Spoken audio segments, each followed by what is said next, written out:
All across Nigeria, we bring you news and information that will make your day. We are news. We are 24 News Radio TV.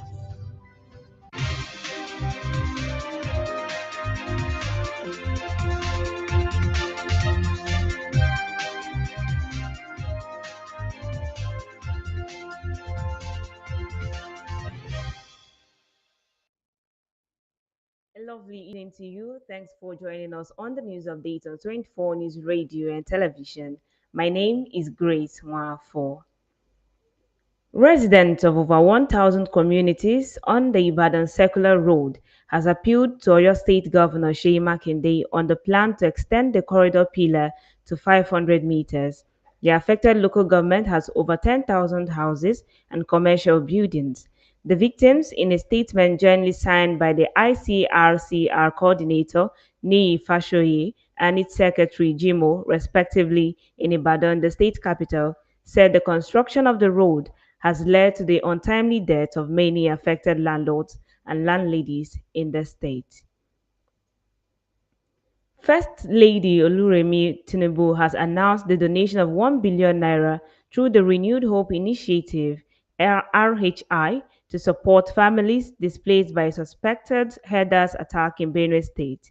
The announcement was made at the new banquet hall of the Benue State Government House during condolence visit to the state following the attack on Yewa community in June claimed over 100 lives. According to her, the donation is intended to help displaced families regain stability, return to their livelihood, and build better lives.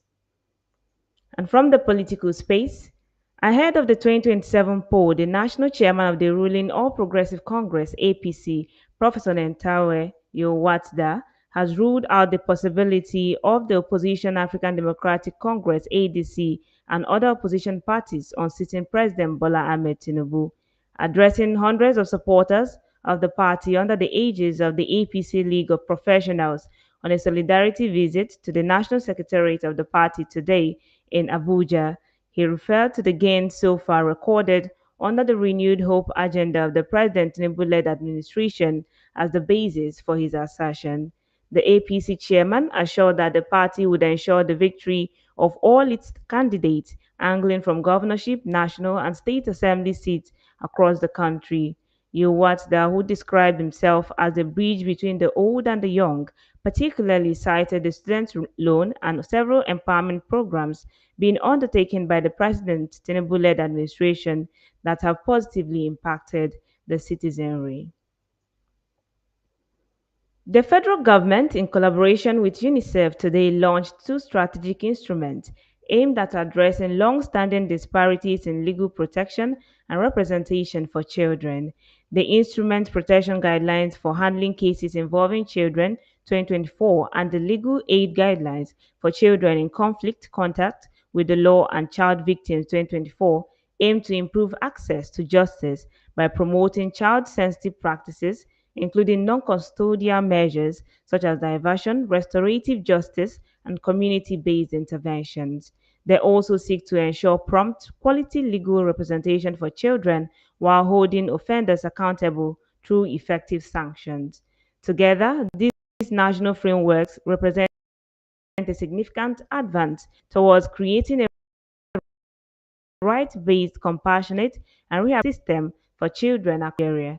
Speaking at the unveiling ceremony in Abuja, the Federation and Minister of Justice, Prince Lateef Fagbemi, described the guidelines as a bold initiative to protect the rights and dignity of children who come into contact with the justice system, whether as offenders, victims, or witnesses.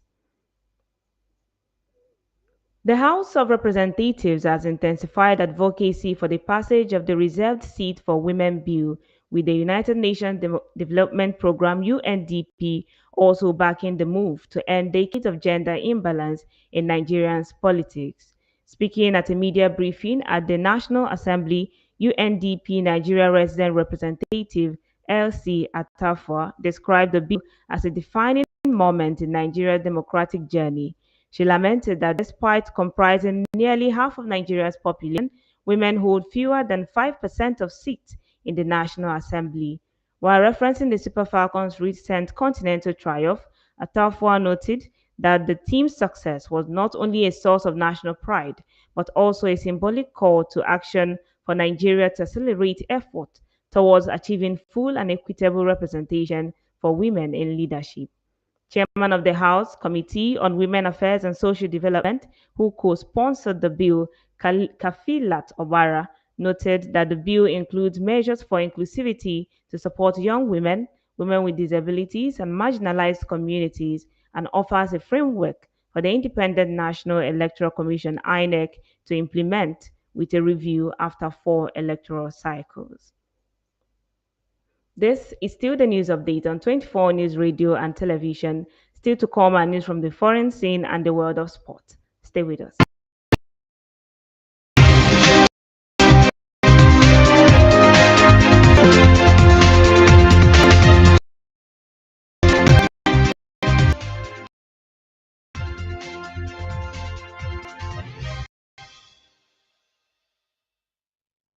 Glad to know that you're still there on 24 News Radio and Television. Over now to the foreign scene. The Tanzanian government has issued a new directive barring non-citizens, including Nigerians, from participating in a wide range of small and medium-scale business activities across the country. The move is aimed at protecting local entrepreneurs and addressing rising concern over unemployment and market displacement.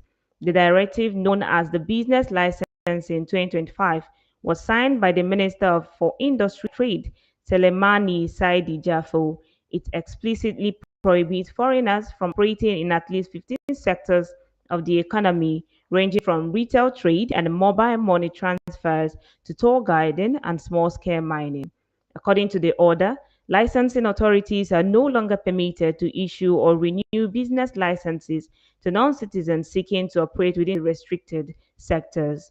The announcement follows growing complaints from Tanzanian citizens, particularly in urban commercial areas where locals say foreign nationals, especially Chinese traders, are increasingly dominating retail trade traditionally reserved for locals.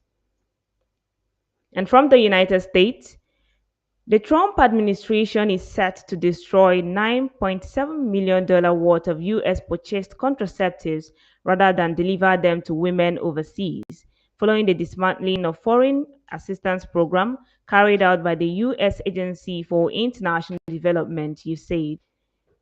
The preliminary decision to destroy the USAID procured birth control was confirmed by a State Department spokesperson who said the cost of incinerating them would be $167,000.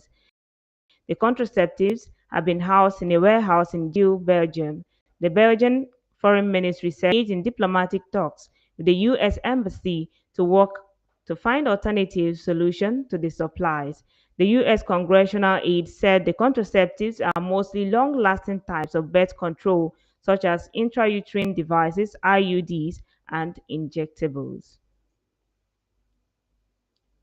Thailand has accused Cambodia of deliberately violating a ceasefire the two countries agreed on Monday to end border clashes that have killed at least 33 people and displaced thousands. The Thai military says it stopped firing after midnight but continued to receive gunfire from there being no armed clashes between the two sides since the ceasefire began at midnight. Despite the accusations, meeting between local commanders from both sides took place as part of the ceasefire agreement. They are to and halt the movement on the front line.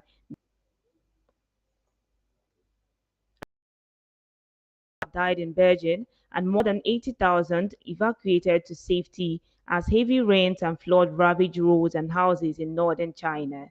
8 other people died after a landslide in Chengde City, about 3 hours northeast of Beijing.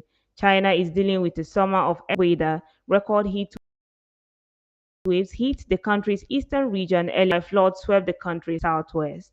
Against the backdrop of the massive flood in northern China, President Xi Jinping has called for all-out rescue efforts and told authorities to prepare for worst-case and extreme scenarios. And Osimhen is set to arrive in Istanbul this week as Galatasaray prepare to unveil the Nigerian striker following the finalization of €75 million transfer from Napoli. The anticipation among Galatasaray fans is coming to an end with the club's management ready to bring the world-renowned striker to Istanbul once the paperwork is completed. According to a Turkish publication, Vice President of Galatasaray is expected to travel to Italy today or Wednesday to complete the transfer. The Vice President, who will seal the deal for Osimhen, is likely to return to Istanbul with the Nigerian star. Galatasaray are planning a signing ceremony for Osimhen during their home match against Lazio on Saturday, August 2nd, having reached an agreement with both Napoli and the players' representatives on all terms. That is a wrap on today's news updates on Twitter. My name is Grace Nwafor. Do have a lovely evening.